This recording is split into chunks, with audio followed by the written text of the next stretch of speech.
Hello everyone. Welcome back to my channel once again. यहाँ पे हम लोग बात करने वाले हैं लीड कोड का आज का डेली क्वेश्चन का प्रॉब्लम, जो कि एक मीडियम क्वेश्चन है। ठीक है। यहाँ पे काफी हद तक स्ट्रेट फॉरवर्ड क्वेश्चन दिया गया है। स्टेटमेंट या इसके इम्प्लीमेंटेशन से आपको बहुत ज्यादा डिफिकल्ट फील नहीं होगा। बट मे भी आप इसके कुछ कॉर्नर केसेज या जो अप्रोच है उसमें आप थोड़ी सी जो है वो गलती आप कर सकते हो। तो हम लोग क्वेश्चन पे डायरेक्ट मूव करते हैं। पहले समझते हैं क्वेश्चन को। और मैं थोड़ा सा आपको बता दूं कि मैंने जो इसको इम्प्लीमेंट करा है, बहुत ही मुझे लगा कि ये बहुत ही बेसिक सॉल्यूशन है। बट इसको जब मैंने सबमिट करा तो ये चला गया काफी हद तक 87% ऑप्टिमाइज। तो फिर मैंने इसको ज्यादा ऑप्टिमाइज करने की कोशिश नहीं करी, जबकि मैंने ये जस्ट पहला कोड लिखा था कि इसको देखते हैं ये लॉजिक सही चल रहा है या नहीं, एंड देन इसको ऑप्टिमाइज करेंगे। और मेरा भरोसा ऐसा नहीं था कि ये 87 को क्रॉस करेगा, बट फिर भी ठीक है। तो फिर मैंने ऑप्टिमाइजेशन पे इस पे ज्यादा सोचा नहीं, मैंने सोचा डायरेक्ट डिस्कस करते हैं। और बहुत ही लिटिल बिट कहीं पे ऑप्टिमाइजेशन की इसमें गुंजाइश है। क्वेश्चन क्या कर रहा है वो समझते हैं। क्वेश्चन ये बोल रहा है कि आपके पास एक integer array A R R के नाम से मैंने दिया, और एम क्रॉस एन का एक इंटीजर मैट्रिक्स भी दिया है। ठीक है, तो एक मैट्रिक्स है और एक एरे है। Array and matrix both contain all the integer from 1 to m into n। तो अब क्या हो रहा है, लेट से एक मैट्रिक्स है। ठीक है, लेट से मैट्रिक्स है, तो इसमें number of rose number of column जो है वो बेसिकली यहाँ पे एम और एन दिया जा रहा है। एम की वैल्यू हम दे देते हैं 2। एन की वैल्यू मान लो दे दिया हमने 4। सॉरी, इसको उल्टा कर दो, इसको कर दो 4, इसको कर दो 2। जस्ट ऐसे। तो अब बेसिकली अब क्या, टोटल 8 एलिमेंट जो है, तो 1 2 3 4 5 6 7 और 8, ये आपका जो है एक एरे के रूप में दिया हुआ है ऑलरेडी। और इसको इस मैट्रिक्स में सफल करके समझो आप कहीं ना कहीं अरेंज कर दिया मैंने, 1 2 3 4 5 6 7 और 8, ऐसा करके मैंने कैसे भी अरेंज कर दिया होगा। राइट। अब इसने क्या बोला है कि दोनों आपको दिया हुआ है, आप क्या करो, go through each index I A R R में, स्टार्टिंग फ्रॉम जीरो से। ये बताना है कि आपका जो है वो मैट्रिक्स में जो एरे है ना, उसको आपको देखना है कि लाइक कहाँ पे है। जब आप एरे को विजिट करोगे, एआरआर एरे को विजिट करोगे स्टार्टिंग फ्रॉम जीरो इंडेक्स, जो भी एरे में एलिमेंट मिल रहा है उसको मैट्रिक्स में मार्क कर दो कि हाँ ये विजिट हो गया। अगर कहीं पे भी जाके एक रो या एक कॉलम कंप्लीटली वो मार्क हो जाता है, जैसे कि हम इसकी बात करें लेट से हाइलाइटर से, तो हम लोग लेट से हमने इसको देखा 1 है, तो ये 1 को हमने मार्क कर दिया कि ठीक है हो गया। इसको हम लेट से ऐसे पेन से करते हैं, 1 हो गया हमारा। ठीक है, मार्क कर दिया यहाँ पर। 2 को देखा, 2 मार्क कर दिया। अभी देखो यहाँ तक आ चुके हैं, तो कोई भी एक रो या कंप्लीट एक कॉलम की अगर हम बात करें तो अभी तक पूरा मार्क नहीं है, तो चलें आगे। 3 यहाँ पे आया। फिर से इस रो की बात करें तो इस रो में 2 एलिमेंट, इस रो सॉरी इस कॉलम में 2 एलिमेंट, इस कॉलम में एक एलिमेंट, इसमें एक एक एक 0। कोई भी रो कॉलम अभी तक मार्क नहीं है। तो ऐसा करके एक पॉइंट आएगा जहां पे कम से कम एक रो और या एक कॉलम जो है मार्क हो जाएगा कंप्लीटली। उस केस में आपको वो स्मॉलेस्ट आई बताना है। अब ये पक्का है कि जब हम सारे एलिमेंट को विजिट कर जाएंगे 8वें तक, तो सारे रोज और सारे कॉलम मार्क हो जाएंगे। इसीलिए इसने पूछा कि वो सबसे पहला आई जहां पर जाके एटलीस्ट एटलीस्ट 1 रो, जो कि बेसिकली इस तरीके से होगा, यहां से आप ऐसे विजिट करोगे, और 1 कॉलम, मतलब बेसिकली अप टू डाउन ऐसे। अगर ये विजिट हो रहा है तो स्मॉलेस्ट आई बताना है। वो सबसे पहला आई जहां पे जाके ये फिनिश हो जा रहा है, स्मॉलेस्ट आई। राइट, ये आपको बताना। अब देखो, अब इसी इसी एग्जांपल में हम लोग आगे बढ़ते हैं। मार्कर उठाते हैं, नहीं इसको करते हैं। और यहाँ पे देखो, अब 1 2 पे गए, 3 पे गए, 4 पे आ रहे लोग। 4 पे आया, 4 पे इसको देखा, यहाँ मार्क कर दिया। अब देखो, जब तक हम 3 पे थे तो हमारे पास एक रो कंप्लीट या एक कॉलम नहीं था। जैसे ही हम 4 को गए, ये रो कंप्लीट हो गया।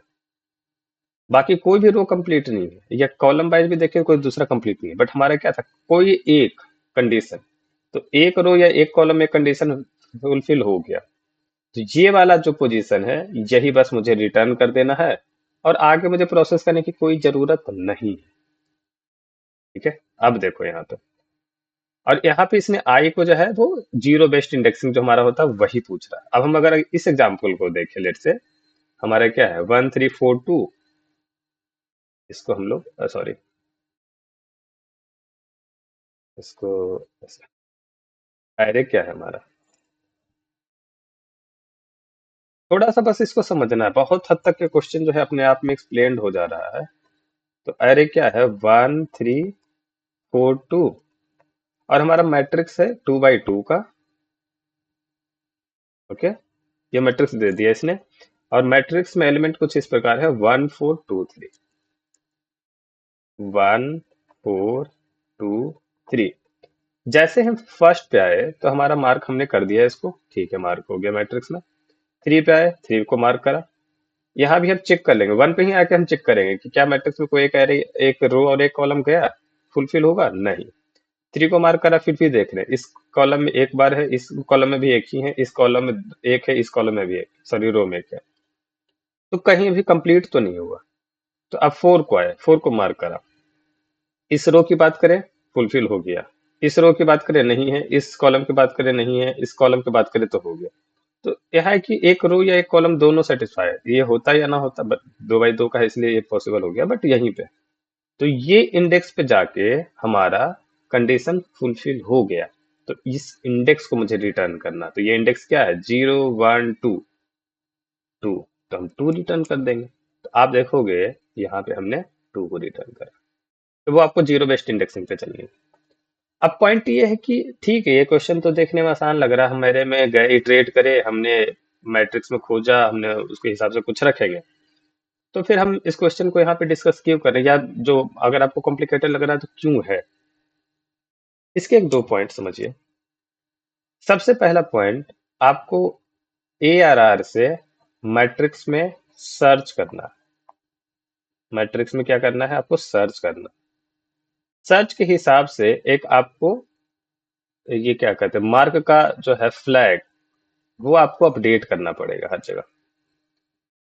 आपको उसके बाद रो बेसिस और कॉलम बेसिस पे आपको वो हर बार, हर सर्च पे बेसिकली हर एक अपडेट पे आपको वो चेक करना पड़ेगा कि हाँ अच्छा ये रो फुलफिल हुआ या नहीं। तो रो तो हमारे पास n होंगे, टोटल n रो और टोटल m कॉलम। तो जब आप इस चीज को आप मार्क करोगे, मार्क करने के लिए आप लेट से मैट्रिक्स रख लेते हो, उस मैट्रिक्स को आपको रो और कॉलम बेसिस पे जब विजिट करके चेक करना पड़ेगा कि कितने रोज और कितने कॉलम हैं, तो आपको प्रॉब्लम हो जाएगी। प्रॉब्लम क्या होगी, लेट से आपने इस मैट्रिक्स को n, उसके अंदर m चलाया, ये वाला मैट्रिक्स है, इसके अंदर हमने सर्च करा, तो ये सर्च हो जाएगा, ठीक है, इफ कंडीशन। यहाँ पे हमने मार्क करा, मार्क के बाद हमने फिर अब चेक वाले मैट्रिक्स को मतलब n और दूसरा m यहाँ पे रन करेंगे। ठीक है, ये basically n into M into n into M दो बार चलेगा, n इंटू एम उसके अंदर n इंटू एम और चलता चल जाएगा। ये आपको बेसिकली n स्क्वायर नहीं होकर n टू द पावर 4 हो गया। ये बहुत ज्यादा मतलब गंदा सॉल्यूशन है बोलूंगा उस केस में आपको लगेगा। और आप अगर इसका देखोगे, ये वाला 10 to the 5 जो आप जैसे देखोगे आप समझ जाओगे कि इसमें टीएल ही आएगा। तो मैं ये बताना चाह रहा था यहाँ पे कि जो हमारा सॉल्यूशन है, जो हमारा अप्रोच है करने का, जो लॉजिक है वो बढ़िया है, बट जो यहाँ पे हम हो रहा है ना, इसको हमें थोड़ा बहुत कम करना पड़ेगा, ऑप्टिमाइज करना पड़ेगा इसको। इसका क्या तरीका है, कैसे हम सोच रहे होंगे। तब आप सोचो क्या हो रहा है। यहाँ पे एक चीज इसने बोली है क्वेश्चन में, क्या बोला है कि बोथ जो एरे है और मैट्रिक्स है वो दोनों जो है क्या करेगा, हर एक एलिमेंट को कंटेन करेगा 1 to m इंटू एम।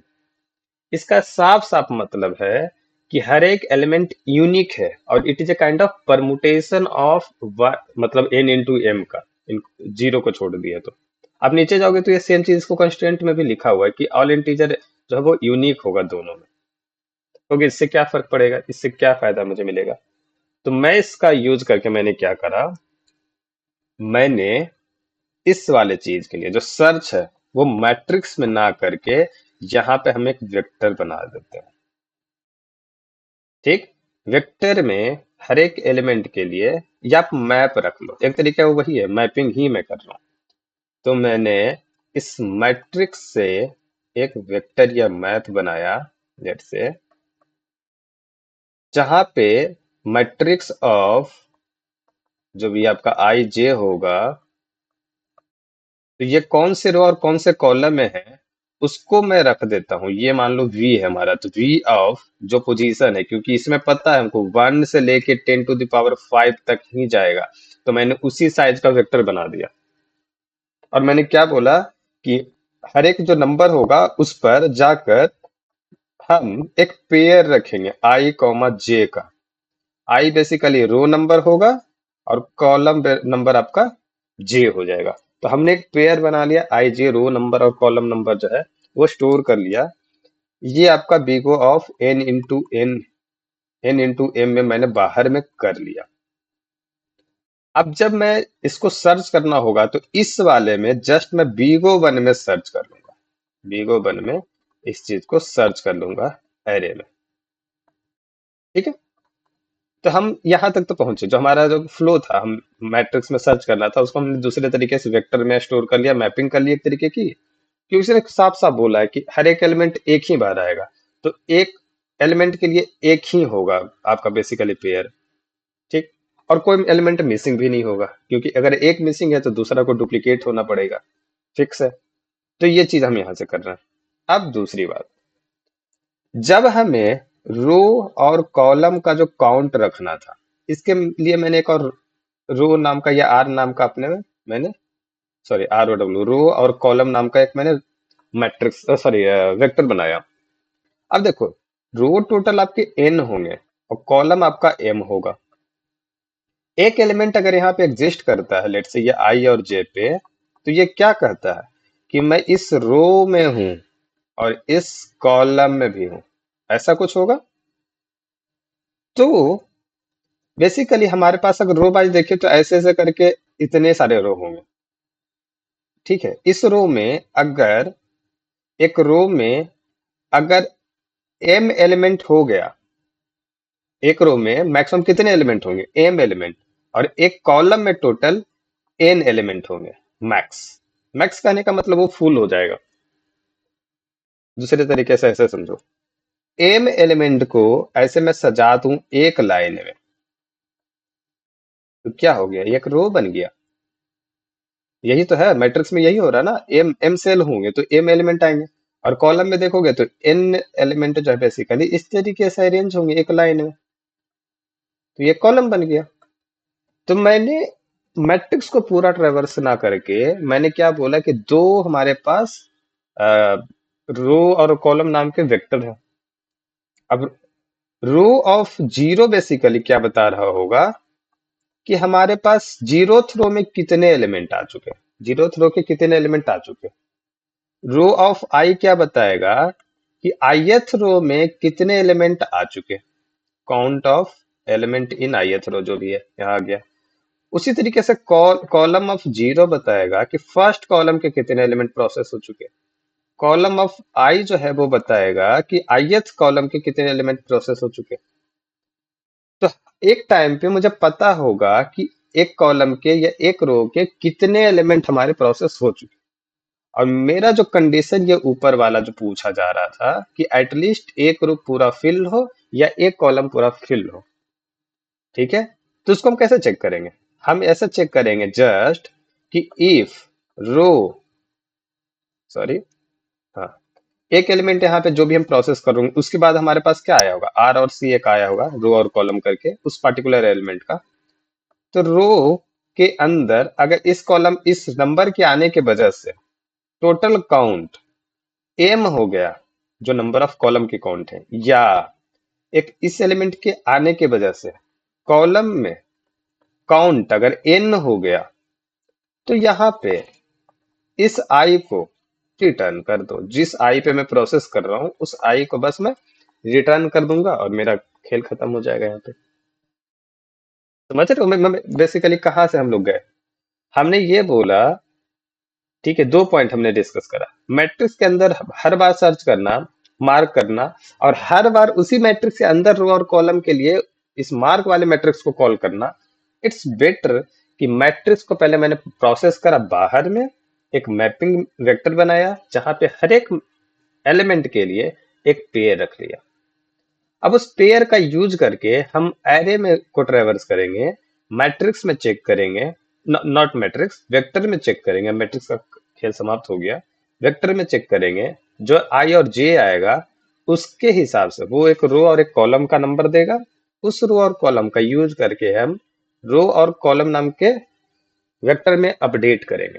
और जब भी अपडेट होगा, एक नया वैल्यू अपडेट हो रहा होगा, उसकी वजह से अगर रो की काउंट m हो जाती है उस रो में, और उस कॉलम की काउंट अगर n हो जाती है, दोनों में से कोई भी कंडीशन, सो और कंडीशन, तो हम उस i को रिटर्न करेंगे। हमने यहाँ पे क्या करा है, टाइम कॉम्प्लेक्सिटी को घटाने के लिए हमने मेमोरी का यूज करा इस रो और कॉलम नाम के वेक्टर से, और ऊपर ये v वाले वेक्टर, मैपिंग वेक्टर से। इस चीज को अगर आप यूज कर रहे हो तो आप देखोगे इसका solution big of n square पे चला जाएगा, सॉरी नॉट n स्क्वायर पे जाएगा, थोड़ा और कम हो जाएगा वो। देखते हैं उसको सॉल्यूशन में हम लोग थोड़ा सा देखेंगे क्या हो रहा है। ठीक है, तो अब हम आते हैं कोड पे इसका। आपको कोड दिखाता हूं मैं। ओके, तो यहाँ पे एन एम निकाल लिया। एन एम निकालने के बाद मैंने क्या करा, पोजीशन नाम का जो वेक्टर था हमारे, जिसको मैं वी से वहां पढ़ रहे थे हम लोग, वो उसके साइज प्लस वन से बनाया। क्यों? क्योंकि वो ये नंबर जो है वन बेस्ड इंडेक्सिंग चल, मतलब वन बेस्ड चल रहा, 1 2 3 4 5। और एरे में क्या होगा, पोजीशन 0 1 2 3 शुरू होगा। तो यहाँ पर हम उसको एडजस्ट कर लिए। ठीक है, एन तक गए, मैट्रिक्स में ट्रेवर्स करा, हर एक एलिमेंट के लिए हमने पोजीशन नाम के वेक्टर में उसकी पेयर रखी है। ठीक है, अब रो और कॉलम नाम का एन और एम को बना दिया। शुरू में सब जीरो पे है, मतलब कोई भी कॉलम में कोई एलिमेंट नहीं, कोई भी रो में कोई एलिमेंट नहीं। एक एलिमेंट को प्रोसेस करा एन इंटू एम में। अब बेसिकली वो बेसिक जो भी ए आर आर आई है, तो उसका फर्स्ट ये बेसिकली वो रो नंबर देगा जहां पर है, और ये कॉलम नंबर देगा जो मैट्रिक्स में उसका ओरिजिनल पोजीशन। तो एक तरीके से हमने यही करा, सर्चिंग यहाँ हो गया हमारा। अब ये मार्क और अपडेट हो रहा है, तो हमने इसको मार्क कर दिया कि रो आर में जो है ये नंबर जो है रो पे अपडेट कर दो, तो वो अपडेट हो गया। ये नंबर कॉलम पे अपडेट कर दो, अपडेट हो गया। अब अपडेट होने के बाद सिंपल ये चेक करना था कि अगर इसके आने के बजाय, क्योंकि पिछले वाले तक का तो प्रोसेस हो चुका है तो वो कंफर्म है, अभी नया क्या आया है, तो सिर्फ आर और सी, एक नया एलिमेंट। एक नया एलिमेंट के कारण एक रो में और एक कॉलम में एंट्री बढ़ेगी। तो क्या उस एंट्री के बढ़ने से वो रो फुल हो रहा है या वो कॉलम फुल हो रहा है? अगर हो रहा है देन रिटर्न कर दो आई पे, नहीं हो रहा है तो वो आगे प्रोसेस। आपको लोग ये नहीं हो रहा तो उसको आपने मार्क करा है क्या, तो मार्क यहाँ पे हो ही गया है। तो ये प्रोसेस आपका हर बार चलता जाएगा और अपडेट होता चल जाएगा। लास्ट में जस्ट रिटर्न -1 रखा क्योंकि यहाँ तक पहुंच ही नहीं पाएगा फंक्शन। बहुत हद तक है तो लास्ट वाले में तो सब कुछ मिल जाना है, उसके बहुत पहले ही खत्म हो जाएगा, तो ये लास्ट तक कभी यहाँ तक नहीं आएगा। ठीक है, ओके, तो आई थिंक यहाँ पे हमने कोड भी डिस्कस कर लिया है। और आप देखोगे जब इसका हम कॉम्प्लेक्सिटी की बात करेंगे तो n इंटू एम ही आपका जाएगा, और n इंटू एम की वैल्यू 10 पर 5 है। तो एक तरीके से अगर हम n इंटू एम को कंबाइन कर लें, एक एक्स जैसा मान ले, तो वो बिग ऑफ एक्स में है, तो ये लीनियर एक तरीके से उस कॉम्प्लेक्सिटी के हिसाब से लीनियर, तो वो ये यहाँ पे एक्सेप्ट हो जाएगा, चला जाएगा। उसमें आप देखोगे तो वो आपका बिग ओ एन स्क्वायर उसके हिसाब से चला जाएगा, क्योंकि हम इसी चीज को दो बार करेंगे। एक बार मैट्रिक्स को ट्रेवर्स करेंगे, एक बार उसके चेक वाले मैट्रिक्स को ट्रेवर्स करेंगे। ठीक, तो आई होप कि आपको इसमें जो डाउट रहा होगा, जो कंप्लीट हो गया होगा। अगर और कुछ भी बचता है तो नीचे कमेंट बॉक्स में बता दिया करो, और वहां पे हम लोग फिर डिस्कस करेंगे। एंड इस क्वेश्चन का और कोड का नीचे लिंक आपको डिस्क्रिप्शन बॉक्स में मिल जाएगा, और टॉपिक का भी लिंक मिल जाएगा जहाँ पे आप मेरे साथ 1 to 1 डिस्कस कर सकते हो किसी भी टॉपिक को लेकर। और भी बहुत सारे इंपॉर्टेंट प्लेलिस्ट है जो नीचे मैंने डाले हुए हैं, तो आप चेकआउट करो और चैनल पे जाओ, थोड़ा देखो, बहुत सारी चीजें हैं। ठीक है, तो मिलते हैं अगली वीडियो में, तब तक के लिए बाय बाय।